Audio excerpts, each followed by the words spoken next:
오늘 이 시간 주시는 하나님 말씀은 에스겔 37장 1절부터 6절까지 말씀입니다. 제가 말씀을 읽어드릴 때 성령님께서 주의 음성으로 듣는 은혜가 있으시기를 소원합니다.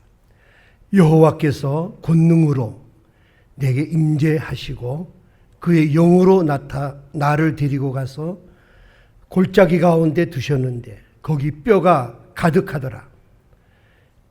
나를 그 뼈 사방으로 지나가게 하시기로 본즉 그 골짜기 지면에 뼈가 힘이 많고 아주 말랐더라. 그가 내게 이르시되 인자야 이 뼈들이 능히 살 수 있겠느냐 하시기로 내가 대답하되 주 여호와여 주께서 아시나이다.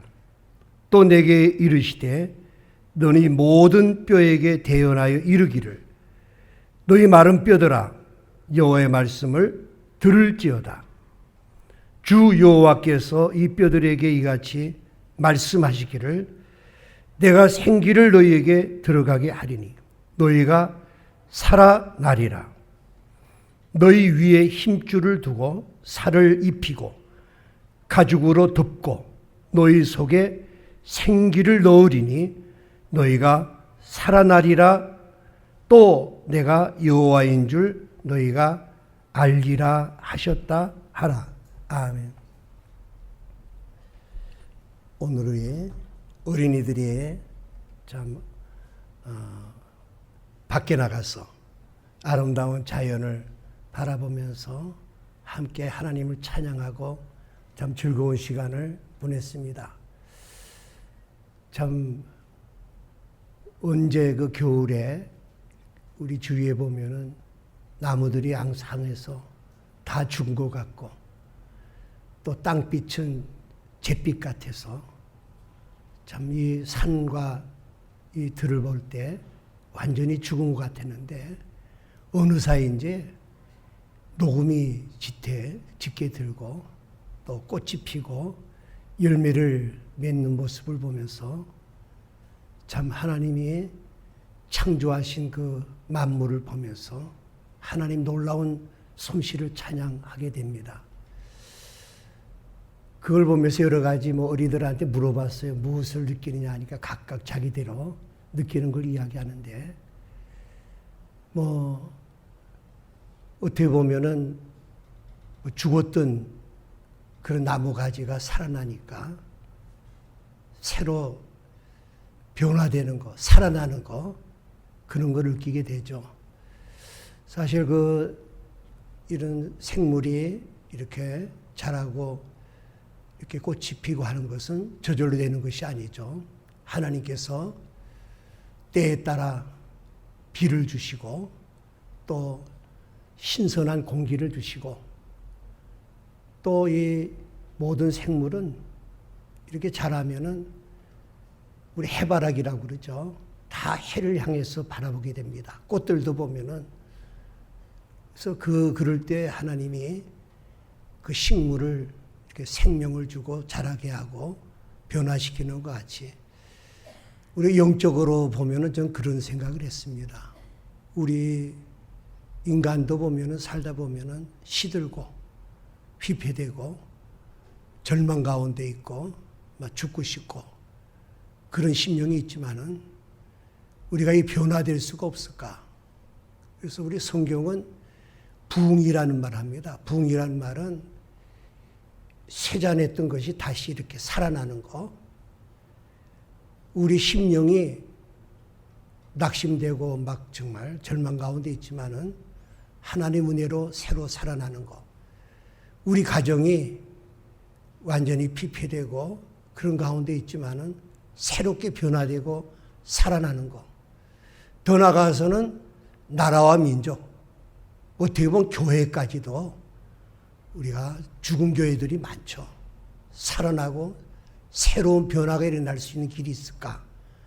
저는 오늘 그 자연을 보면서 비는 하나님의 말씀으로 생각했습니다. 하나님의 말씀이 우리에게 임해야 되겠고 또 하나 제가 이 화초를 여기서 물을 주는데 물만 주면 안 돼요.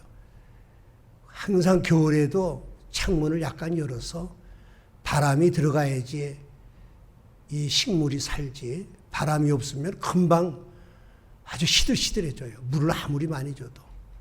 바람은 저는 성경에서 성령을 바람이라고 그랬죠. 성령의 바람이 불어야 되겠다. 더 나가서 해바라기, 해를 바라보듯이 우리도 항상 주바라기, 예수 그리스도의 소망을 두고 비전을 가지고 우리가 말씀과 성령으로 충만할 때 우리가 새로 살아나는 역사가 있을 줄로 믿습니다. 오늘 이 시간 이 주시는 말씀을 통해서 우리 모두의 시들었던 여러분의 심령과 찌들은 여러분의 가정, 이 나라의 민족, 이 나라의 교회가 다시 살아나서 부흥의 역사가 일어나기를 간절히 소원하면서 함께 은혜 받는 시간이 되기를 원합니다.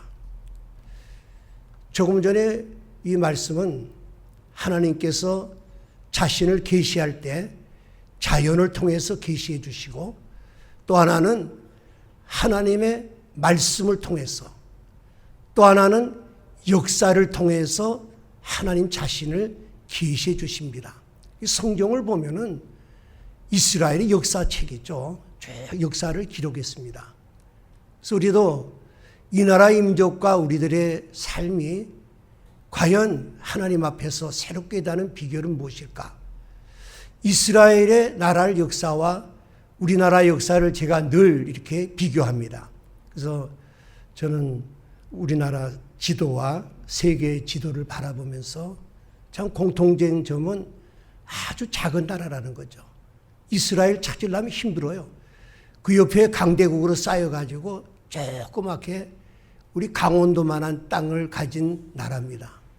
우리나라도 보면은 가장 작은 나라죠. 중국 대륙에 붙어가지고 토끼 모양으로 됐는데 바람이 세게 불면 날아갈 것 같아요.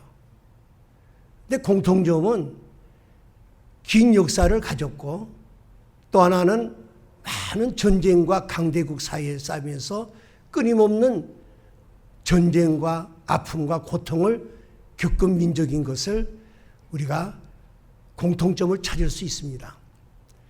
또 하나는 다른 나라들은 다 사라졌습니다. 이스라엘을 공격했던 바벨론, 아수르, 미디안, 그 많은 강대국들은 사라졌지만은 이스라엘은 아직도 존속해 있다. 우리나라도 마찬가지입니다.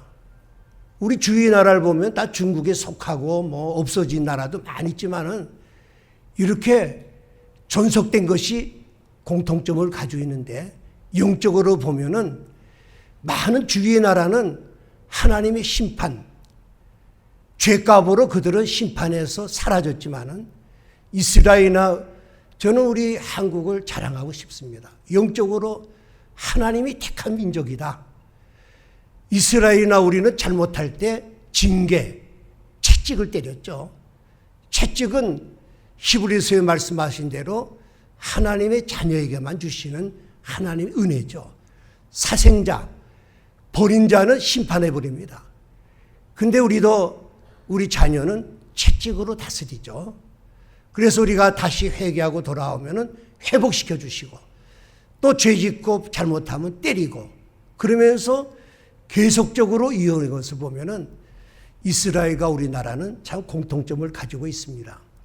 오늘 우리 민족은 하나님이 선택된 민족. 지금 아시아에 많은 나라가 있지만은 우리나라가 이렇게 기독교 인구가 많고 많은 교회가 성장하는 것은 하나님이 영적인 이스라엘로서 세운 나라인 것을 여러분이 자부심을 가지고 긍지를 가지고 이 민족을 사랑하고 나가는 여러분 되시기를 바랍니다.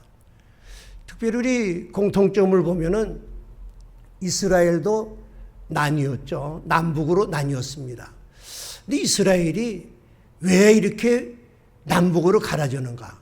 그 원인을 보면은 이 솔로몬 왕이 참 지혜가 있어가지고 나라를 잘 다스렸습니다. 그래서 영토도 확장되고 평안했어요.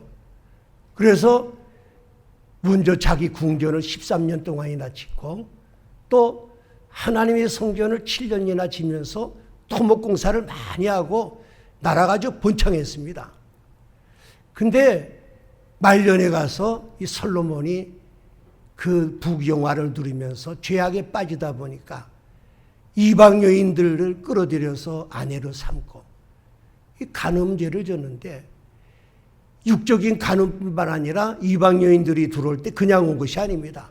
그 나라의 우상단지 이걸 끌고 들어왔어요. 그래서 솔로몬이 육체적인 간음뿐만 아니라 영적인 간음을 해서 이스라엘 백성이 우상 숭배하는 민족으로 타락하게 됐습니다. 그래서 솔로몬이 죽고 나니까 바로 아들 르호보암이 왕이 됐어요. 근데 이 왕이 되면은 좀 더 나아질까? 저는 그 생각, 옛날 김일성이 죽으면은 좀 더 좋아질 거다. 얼마나 좋아했어요. 근데 그 아들들이 더 악하더라고요. 이 르호보암 왕도 사람이 강팍했어요. 그래가지고 백성들이 그 솔로몬 왕 시대에 여러분 우리 관광을 가게 되면은 구라파 가면 예배당을 짓는데 200년 졌다, 300년 졌다. 아직도 짓는 데가 있더라고요. 그럼 우리가 참 관광 보면서 야, 멋있다 하지만은 그 가이드가 그런 이야기 하더래요. 하대요. 여러분들이 지금 밟고 있는 거는 많은 사람들의 땀과 피를 밟고 있습니다. 그래요. 그 말이 맞죠. 그때는 우리가 건축 자재 기계가 좋은 것도 아니고 사람들이 노역을 하다 보면은 특히 솔로몬이 그 20년 동안을 성전과 그 다음에 왕궁을 짓다 보니까 세금을 많이 거두고 또 너무 혹사를 시켜가지고 백성들이 완전히 지쳤어요. 그러니까 이제 새로 왕이 되니까 가서 제발 좀 아버지 왕같이 하지 말고 우리에게 좀 세금도 좀 줄여주고 노역도 좀 줄여주세요. 그럼 우리가 열심히 왕을 섬기겠습니다.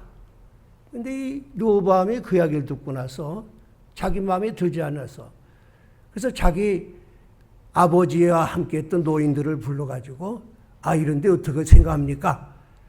그 노인들이 아주 왕이시오. 참 그대로 하세요. 그러면은 백성들이 정말 충성할 겁니다. 바른 교훈을 했는데 르호보암은 자기 마음에 들지 않으니까 자기 또래 소년들, 젊은 사람들을 불러가지고 너희들 어떻게 생각하느냐? 그러니까 이 악한 소년들이 그 진언하기를, 그러면은 왕은 권위가 없어집니다. 책망을 좀 해야 됩니다. 그러면서 하는 이야기가 있죠. 우리 아버지의 허리보다 내 새끼 손가락이 더 크다. 그러면서 자기 아버지를 무시하면서 우리 아버지가 잘못할 때는 채찍으로 징계했지만은 난 정갈 뱀 종류 같은 거 있죠. 찌르겠다 그러죠. 이렇게 하세요. 그러니까 이 르호보암에 가서 백성들한테 그 이야기를 했어요. 그때 이제 이스라엘은 열지파가 그 이야기를 듣고 우리가 이 다윗의 집하고 무슨 관련이 있느냐? 너희 집을 그냥 너희들이 섬겨라.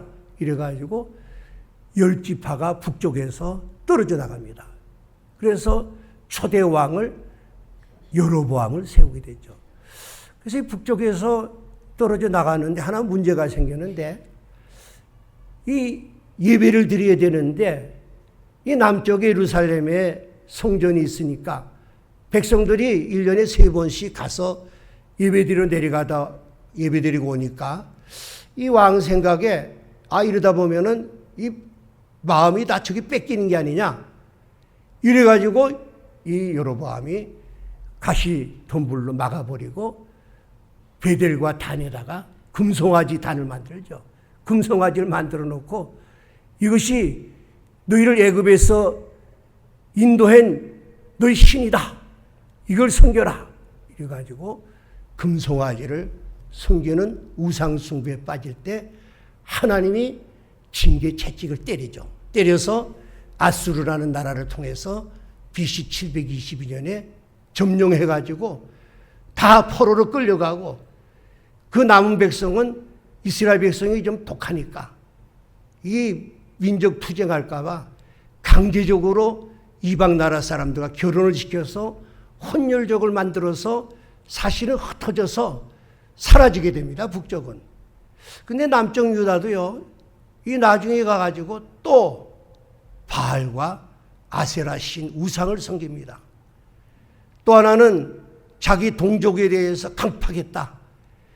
자기 백성들이 어려운 백성을 돌보지 않고 자기들만 잘 살겠다.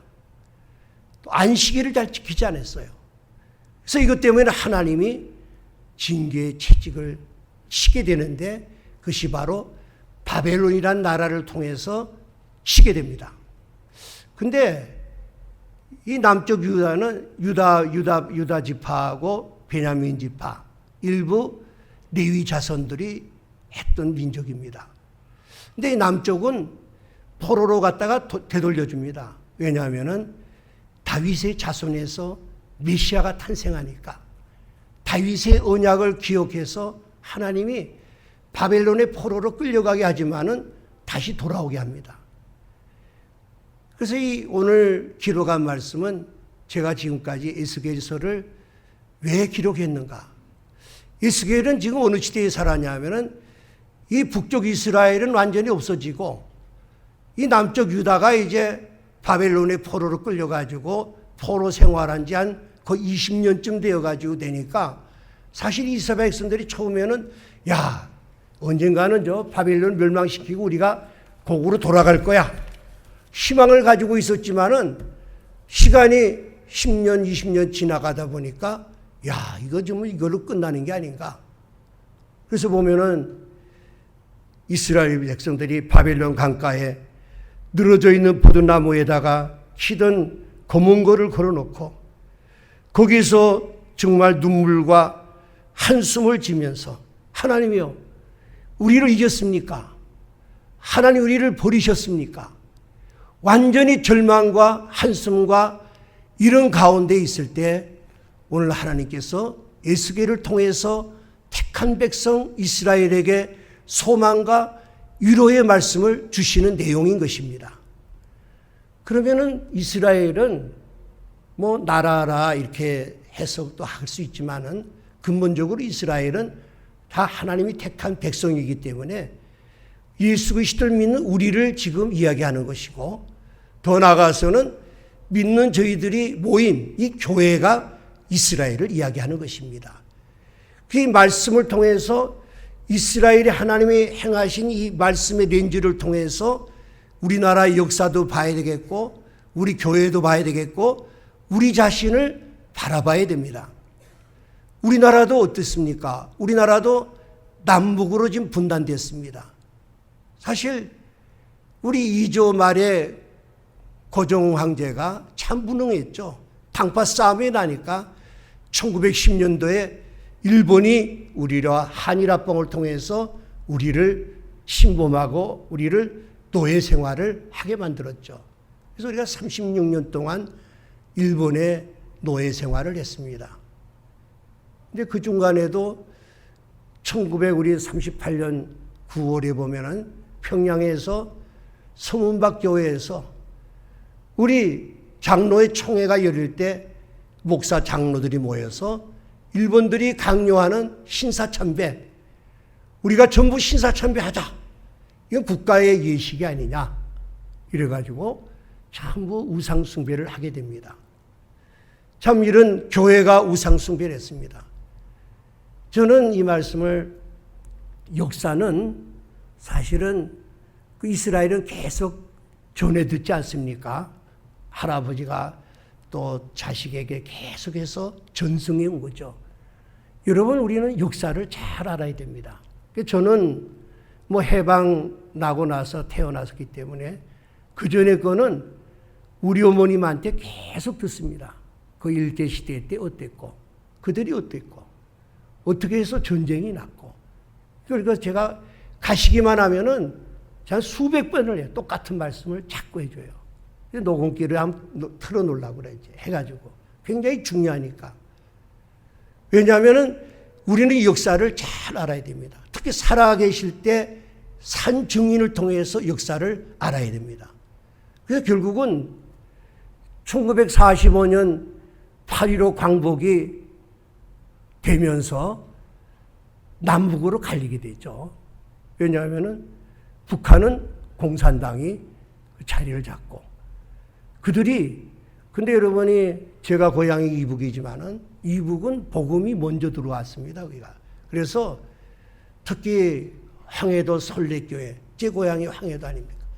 거기가 우리나라 최초로 교회가 세워지고 신학교도 평양 신학이 우리나라 최초로 세워졌고, 평양은 완전히 성시였습니다. 완전히 전체가 기독교 예수 믿는 사람으로 찾고 얼마나 은혜로운지 모릅니다. 그 땅에 이 공산당이 자리 잡고 교회를 문을 닫게 하고 주의 정도로 잡아가고 그런 박해가 이루어졌습니다. 그래서 사실은 우리가 그래서 해방나고 우리 아버님이 신앙을 위해서 우리가 피난 오게 되죠. 그래서 해방 나고 나서 6.25 전에 많이 넘어왔어요. 왜냐하면 신앙의 자유를 위해서 넘어오게 되었던 것입니다.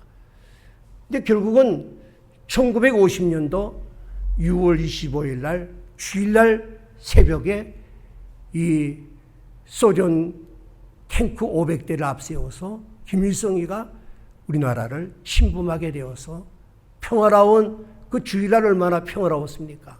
다 교회 가고 이런 날 참 이 동족 상인을 통해서 피로 물들이는 아픔과 수많은 인명과 수많은 재산과 교회가 다 없어지는 아픔을 당하게 되었던 것입니다. 그래서 여러분은 이 역사는 사실이기 때문에 역사대로 믿어야 됩니다. 우리가 다른 정치적으로 정치가가 바뀌면 이랬다 저랬다 하는 것이 아니라 우리는 하나님의 말씀, 변하지 않은 하나님 말씀의 렌즈를 통해서 또 사실, 역사 이거를 그대로 바라보면서 하나님이 이 민족이 행하시는 뜻이 무엇인가를 알 때 그것이 우리 민족이 회복되는 역사가 일어날 줄로 믿습니다. 그 다음부터 어떻게 됐습니까? 우리 벌써 휴전, 우리 저기 6.25 해방난 지가 뭐 홍 목사가 해방동이니까 75년 됐군요, 벌써. 75년. 그 다음에 6.25 사변 난 지가 69년입니까? 참 오랜 세월이 흐르면서 하나님이 정말 이북에서 우리 복음을 싣고 내려와서 이 남은 이 복음을 통해서 수많은 교회가 서고 하나님이 또 성경을 통한 자유민주주의를 주셔서 경제적인 부흥을 통해서 세계적으로 부끄러우지 않는 풍요로움을 살고 있지만은 북한은 지금도 거기에 공산 독재에서 가난과 굶주림과 또 구속과 자유가 없죠. 완전히 피폐된 민족으로 살면서 그뿐입니까? 우리 이산가족이 거의 1,000만 명 됩니다. 우리 강창호 집사님 개성 고향인데 이야기만 하면 통곡해요. 왜? 그 북한의 고향 땅을 보고 싶고 그 또 아버지 물론 다 세상 떠나겠지만 친척들 우리도 넘어올 때 그랬어요. 우리 큰아버지가 저를 얻고 왔는데 다 올 때 그랬어요. 이 남에 갔다가 금방 온다. 금방 또 통일될 거로 알고 다 그렇게 생각했지만은 얼마나 많은 사람들의 이산 가족이 슬픔과 아픔과 고통의 시름소리가 있고 또 북녘 땅에서는 또 만에 지하교에 있는 사람이 그럴 거 아닙니까? 바벨론에 지금 포로로 간 백성들이 하나님이 우리를 잊었습니까? 하나님을 버리셨습니까? 언제 남북한이 통일이 됩니까? 하고 완전히 절망 가운데 있는 이 민족에게 오늘 에스겔이 주시는 위로와 소망과 희망의 메시지를 통해서 여러분이 우리 함께 회복되는 역사가 있기를 소원합니다. 근데 오늘 본문에 들어가면은 하나님이 우리를 살리는 방법이 있습니다. 첫 번째는 비전을 줍니다. 비전. 제가 처음에 식물이 자랄 때 그 하늘을 향해 태양을 향해서 그 잎이 뻗어나가듯이 우리 그리스도인들은 하나님에 대한 소망, 하나님이 주시는 비전은 사명을 이야기합니다. 이거를 우리가 먼저 확실히 알고, 두 번째는 말씀입니다. 세 번째는 성령입니다. 그럴 때 우리가 살아나는 역사가 있는 것입니다. 이 비전은 하나님이 주시는 비전이요, 성령님께서 이끄시는 비전인 것입니다. 잘못 생각하면은 우리 비전을 우리 개인적인 욕심이나 욕망이 비전이 아닙니다. 하나님이 주시는 성령님께서 이끄시는 비전이 무엇인가를 우리가 확실히 아는 것이 중요합니다. 오늘 하나님께서는 그의 권능으로 그 에스겔을 하나님의 영의 인도에 따라서, 성령의 인도하심을 따라서 어디로 가냐면은 골짜기로 가니까 거기에 많은 뼈들이 있었다. 그 다음에 완전히 말랐다. 앙상하게 남은 해골만 남았다는 거죠. 해골인데 보통 해골이 아니라 완전한 해골, 뼈만 남은 것을 보여주게 됩니다. 오늘 이것은 뒤에 나오지만은 완전히 마른 뼈, 이거는 이스라엘을 이야기하는 것입니다. 조금 전에 말씀드렸지만은 완전히 구원의 소망이 없고, 이제는 언젠가 거기에 돌아갈 것인가, 언제 회복될 것인가, 이제 끝났구나, 하나님이 나를 떠났나, 이런 절망 가운데 있는 이스라엘을 이야기한다고 그랬습니다. 바로 우리 시대에 조금 전에 되는 우리 민족에 주시는 말씀이기도 합니다. 이 시간도 여러분이 어떤 문제를 통해서 완전한 절망 가운데 이제는 끝났어, 우리 가정은 끝났어, 모든 게 끝났어 하고 포기하고 절망 가운데 있는 마른 뼈 같은 우리들에게 주시는 메시지를 오늘 에스겔을 통해서 주시는데, 바로 첫 번째 질문을 하죠. 인자야, 이 뼈들이 능히 살 수 있겠느냐? 이스라엘이 회복할 수 있겠느냐? 이 말은 인간적으로 생각하면 도저히 불가능한 일이 아니냐? 그러나 이 말씀은 나는 할 수 있다는 말이죠. 인간은 불가능해도 나는 이 민족을 살릴 수 있다. 그때 이 에스겔은 대답을 잘하죠. 주 여호와여, 주께서 하시나이다. 주님이 하시면 하실 수 있습니다. 저는 그걸 믿고 순종하겠습니다 할 때 계시를 주시는데, 조금 전에 말씀드렸듯이 말씀을 주십니다. 하나님 말씀, 너는 이 뼈들에게, 이스라엘 백성에게 바로 여호와의 말씀을 들을지어다 대언하라 그랬습니다. 우리가 살아나는 역사는 말씀을 먼저 듣는 데서 나옵니다. 믿음은 들음에서 나며 들음은 그리스도의 말씀이니라. 이 말씀은 우리 예수님이 오신 다음에 말씀은 바로 예수 그리스도요, 이거는 복음을 이야기하는 것입니다. 이 복음은 십자가와 부활을 이야기하는 것입니다. 이 뼈들이 된 모습은 무엇을 이야기합니까? 하나님의 백성이 하나님과 교제를 해야 되는데 하나님과 교제를 끊고 우상 숭배, 우상과 교제하니까 너희들이 죽었다는 거죠. 죽었다는 거는 영이 죽었다는 이야기죠. 영이 죽었다는 거는 하나님과의 관계가 끊어졌다는 이야기죠. 하나님과 교제가 끊겨졌다는 거죠. 그 현상이 어떻게 나옵니까? 하나님과 교제가 끊기면요, 마음이 답답하고 우울하고 뭐가 안 될 것 같고 절망 가운데 있고 죽을 것 같고 이런 초조함을 준다는 거죠. 이스라엘 백성이 절망과 이제는 끝났구나 하는 그 병적인 병이 걸린 거죠. 그때 주시는 메시지는 말씀을 선포하라는 것이죠. 하나님의 말씀 복음은 선포하는 겁니다. 목사가 만약 설교할 때 하나님 나는 이렇게 생각해요, 그러면 그 설교가 아니죠. 지금은 하나님이 직접 말씀하지 않으니까 기록된 말씀을 통해서 말씀 주시니까 목사는 자기 이야기하면 안 됩니다. 성경 몇 장 몇 절에 이렇게 말씀하셨습니다, 선포로 끝나야지. 나는 이런 생각을 합니다, 뭐 이론적으로 어떻습니까? 그러면 안 됩니다. 하나님이 천지를 만드셨으면 끝난 것이지 더 이상 이야기하면 안 됩니다. 선포하라고 그랬습니다. 왜?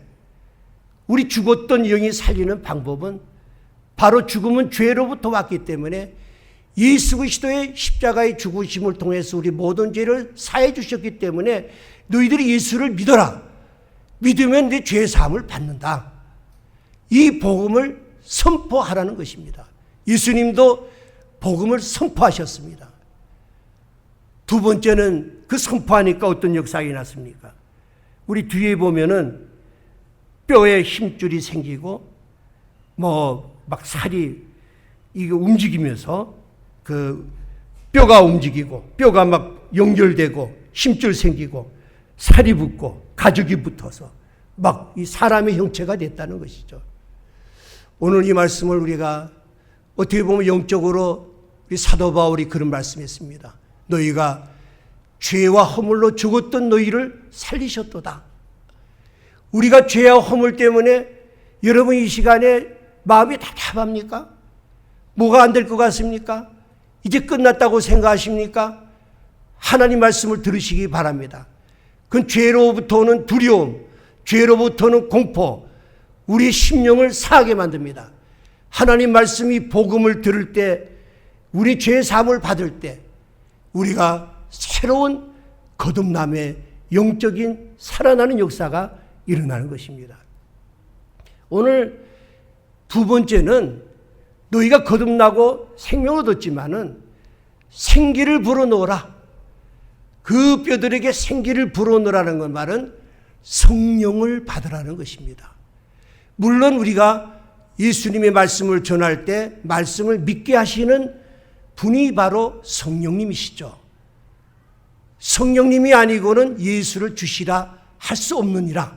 그러나 성령님이 처음에 우리를 인도하신다고 그랬습니다. 하나님이 비전을 주시는데 인도하시고, 또 하나는 성령님이 우리를 말씀을 깨닫게 하시고 믿음을 주시지만은, 세 번째는 성령을 받으면은 그러니까 이 군대가 됐다. 그래서 군대가 생기를 불어 생기가 들어가니까 그게 일어나가지고 서로 막 움직이더니 군대가 돼가지고 막 움직였다. 이 군대는 뭡니까? 주의 일을 하는데 영적 전쟁에서 승리할 수 있는 그런 강한 군대가 됐다는 것입니다. 우리가 예수 믿고 구원받고 기쁨으로 끝나면 안 됩니다. 마지막에는 우리가 성령의 충만함을 받아서 권능을 받아가서 나가서 주어진 사명, 군대가 되는 건 무엇입니까? 하나님의 영광을 위해서 복음을 전하는 이 일을 감당하는 것, 그것이 우리의 비전이 되어야 되겠습니다. 많은 분들이 왜 힘을 잃고 있습니까? 분명한 우리 비전이 없습니다. 우리 교회가, 한국교회가 어땠습니까? 한국교회가 얼마나 가난했습니까? 그때 우리가 필요한 거는 잘 먹고 잘 사는 겁니다. 계속 기도했어요. 우리 좀 잘 살게 해달라고. 하나님이 얼마나 풍요로움을 줬습니까? 그 풍요로움을 줬는데 그 다음에 비전이 뭡니까? 그죠? 예배당직 해주세요. 금가락지 팔고 다 줬어요. 또 남으니까, 또 돈이 남으니까 그 다음에는 기도원을 주세요. 기도원 줬어요. 또 공동묘지, 교회묘지를 짓고, 그것은 비전이 아니죠. 그건 어떻게 보면은 욕망일 수가 있습니다. 비전은 오늘 큰 군대가 되어서 이 기쁜 소식을 만천하에 전하는 이 비전을 가질 때 우리가 살아 역사하시고 힘이 생깁니다. 여러분, 교회 와서 힘을 있습니까? 그냥 와가지고 뭐 이렇게 친교하고 뭐 이거 힘은 못 얻습니다.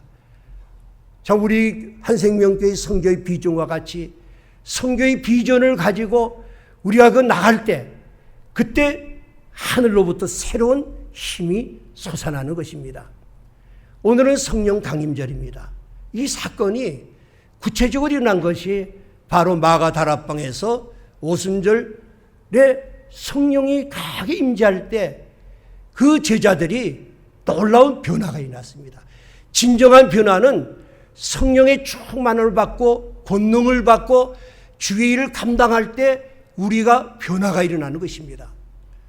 여러분, 이 예수님이 마지막에 부활하시니고 이 제자들이요 전부 그냥 끌려갈까봐 그냥 문 닫아놓고 걸고 있을 때 예수님이 하나 하신 말씀이 있어요. 세 가지 했습니다. 너희에게 평강이 있을지어다. 아버지께서 나를 보내가지고 나도 너희를 보낸다. 내가 지금 하늘나라 가지만은 너희들이 이제부터 나가서 내 바톤을 이어서 이 천국 복음을 전파해라. 그걸로 끝난 게 아닙니다. 세 번째가 예수님이 숨을 쉬시면서 성령을 받으라고 그랬습니다. 이 말은 너희들이 앞으로 이 복음을 전하는데 물질로 되는 게 아니다.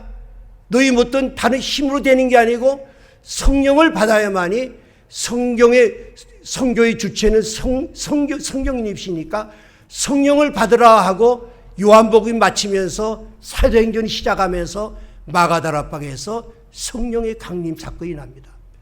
그전에는 이 베드로도 정말 조그만 계집종한테 세 번 모른다고 벌벌 떨던 베드로는 그 다음에 성령을 받고 나서 뛰쳐나갔죠. 뛰쳐나가면서 복음을 전하기 시작하면서 하루에 3,000명, 5,000명이 회개하고 돌아오는 놀라운 역사가 일어났던 것입니다. 우리 사도 바울을 한번 보시기 바랍니다. 사도 바울은 참 키도 작고 생김새는 보잘것없고 말도 잘 못하고 설교도 잘 못했어요. 그러나 그가 성령의 충만함을 받고 나서 그 고백하죠. 예루살렘에 가지 마세요. 가면 죽습니다. 잡혀 죽을. 그러나 사도 바울이 성령의 매임을 받아 내가 예루살렘에 가노라. 이 말씀 뭡니까? 나의 하나님 주신 비전은 내가 가는 게 아니라 성령이 나를 이끌어 가니까 내가 죽어도 예루살렘에 가겠다. 했습니다. 사랑하는 여러분, 여러분의 비전이 성령님이 이끌리시는 비전이 되시기를 바랍니다. 그 예루살렘의 복음을 증언한 다음에 끝난 게 아니죠. 그 다음에는 하나님께 다시 여기 끝나는 게 아니라 로마도 보아야 하리라. 저 가장 이 땅 끝이요 가장 번잡한 로마에 가서 마지막 이 사명을 감당했습니다. 하나님이 비전을 그냥 주는 게 아닙니다. 우리가 성령의 감동으로 비전을 달라고 그래야 됩니다. 그럴 때 우리 사도행 23장에 보면 그 나오죠. 그날 밤에 정말 40인 유대인들이 금식하면서 사도 바울을 죽이겠다고 하는 가장 죽음 앞에 둔 그 순간에 여호와 사자가 나타나서 담대하라. 네가 예루살렘의 복음을 증언한 것 같이 너는 로마의 복음을 증언하여야 하리라. 네가 그 비전이 있느냐? 내가 너에게 이 비전을 주겠다. 성취시키겠다. 아버지 하나님 성령이 우리 이끌어가지만은 그 성취시키는 분은 하나님이십니다. 하나님이 일을 성취하는 거지 우리가 하는 것이 아닙니다. 사도 바울은 계속해서 성령의 이끌림을 받았다 그랬어요. 그래서 사도 바울이 로마에 갈 때 어떻게 갔습니까? 쇠사슬이 묶여가지고 갔죠. 나중에 그 고백이 이런 고백이 납니다. 이스라엘의 소망을 위해서 내가 쇠사슬의 매임을 받았노라. 이스라엘이 어땠습니까? 예수님이 오신 다음에 예수님을 십자가에 못 박고 그들은 예수를 믿지 않는 그 민족을 이스라엘 이 동족인 이 사도 바울은 너무나 사랑해서 내가 이래 묶여서 여기 온 거는 이스라엘의 소망, 오직 예수 그리스도의 소망을 위해서 내가 묶여왔노라. 참 바울의 참 훌륭한 그 모습을 보게 됩니다. 이스라엘의 소망은 곧 우리 교회의 소망이요 우리 민족의 소망이요 바로 우리 자신의 소망은 바로 예수 그리스도만이 우리의 소망이 되는 것입니다. 우리 시대에 한번 보시기 바랍니다. 우리나라 현실이 얼마나 어렵습니까? 뭐 정치적으로도 어렵고 어디 우리가 기댈 데가 없어요. 많은 분들은 정치하는 사람들은 그저 잘 살게 해주겠다. 국민소득 몇 불 해주겠다 하면 거기 쫓아다니고 그 사람 찍고 하다가 또 실패하고 또 욕하고 우리의 참 소망이 어디 있습니까? 물질입니까? 그건 우리에게 소망이 아닙니다. 우리의 참 소망은 예수 그리스도만이 우리의 소망이 될 줄로 믿습니다. 우리가 세상의 모든 줄이 끊어져도 예수 그리스도만이 우리의 소망이 되는 것입니다. 바울은 이를 위해서 성령의 매임을 받아서 로마에 가서 복음을 증언하다가 그 로마는 어떤 그 이스라엘의 식민지 아닙니까? 완전히 로마는 팍스 로마나 우리에게 굽히면은 모든 평화를 주겠다는 그 힘으로서 평화를 갈구한 강대 그 로마에 이 보잘것없는 사도 바울, 볼 필요 없는 사람. 그때 아마 저 돌았다고 그랬을 거예요. 저 무슨 묶여가지고 무슨 짓 하는 거야. 그러나 그가 시위대에서 복음을 전하기 시작해서 바로 313년, AD 313년에 바로 기독교 국가가 되지 않았습니까?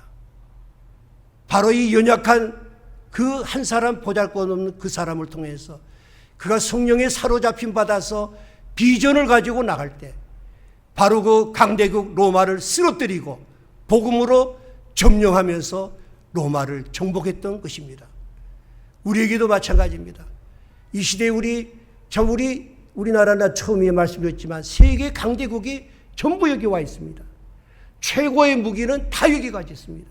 전술 무기 모든 것을 다 갖다 놓고 지금 그들이 이야기하는 건 뭡니까? 미국은 미국대로 박스 오메리카나 우리에게만 굽히면 너에게 평화를 준다. 차이나 중국은 또 박스 차이나나 우리에게만 굽히면 1대1로 이렇게 만들어서 우리에게만 굽히면 너희들에게 먹을 것도 주고 평화를 주겠다. 공산당은 또 공산당대로 우리에게 굽히면 유토피아를 만들겠다고 우리를 이끌지만 이 시대의 소망은 예수 그리스도만이 소망인 줄로 믿습니다. 우리는 비록 연약합니다. 우리가 들고 있는 것은 무엇입니까? 핵무기도 아닙니다. 그러나 우리는 복음을 붙들고 있습니다. 이 복음을 가지고 우리가 나갈 때 우리 예수님이 그 말씀을 하시죠. 너희는 나를 누구라 하냐 할 때 베드로 주는 그 살아계신 하나님의 아들이라고 할 때 내가 그 신앙 고백의 교회를 세우고 있다면서 내가 네게 천국 열쇠를 주려니 네가 땅에서 매면 하늘에서 맬 것이고 땅에서 풀리면 하늘에서 풀리라. 이 말은 바로 우리 이 교회에 주신 말씀입니다. 교회에 큰 권세를 줬는데 이 복음을 권세를 줬어요.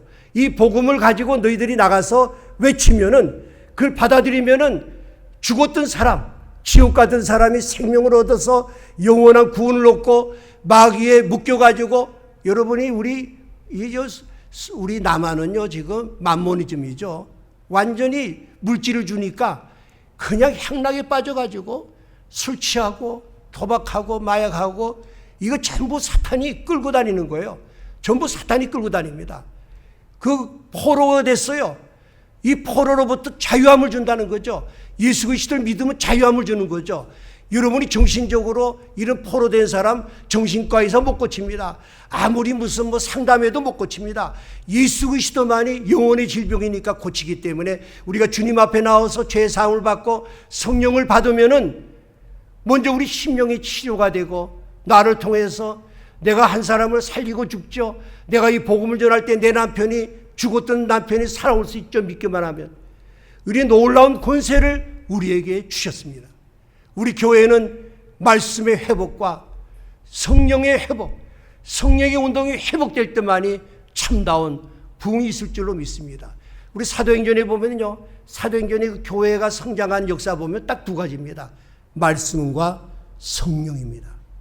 이 운동이 다시 일어날 때 우리 개인적인 심령이 회복될 뿐만 아니라 우리 무너졌던 가정도 하나님이 이 운동을 통해서 세워주시고 이 나라 이 민족 특히 교회가 다 교회입니까?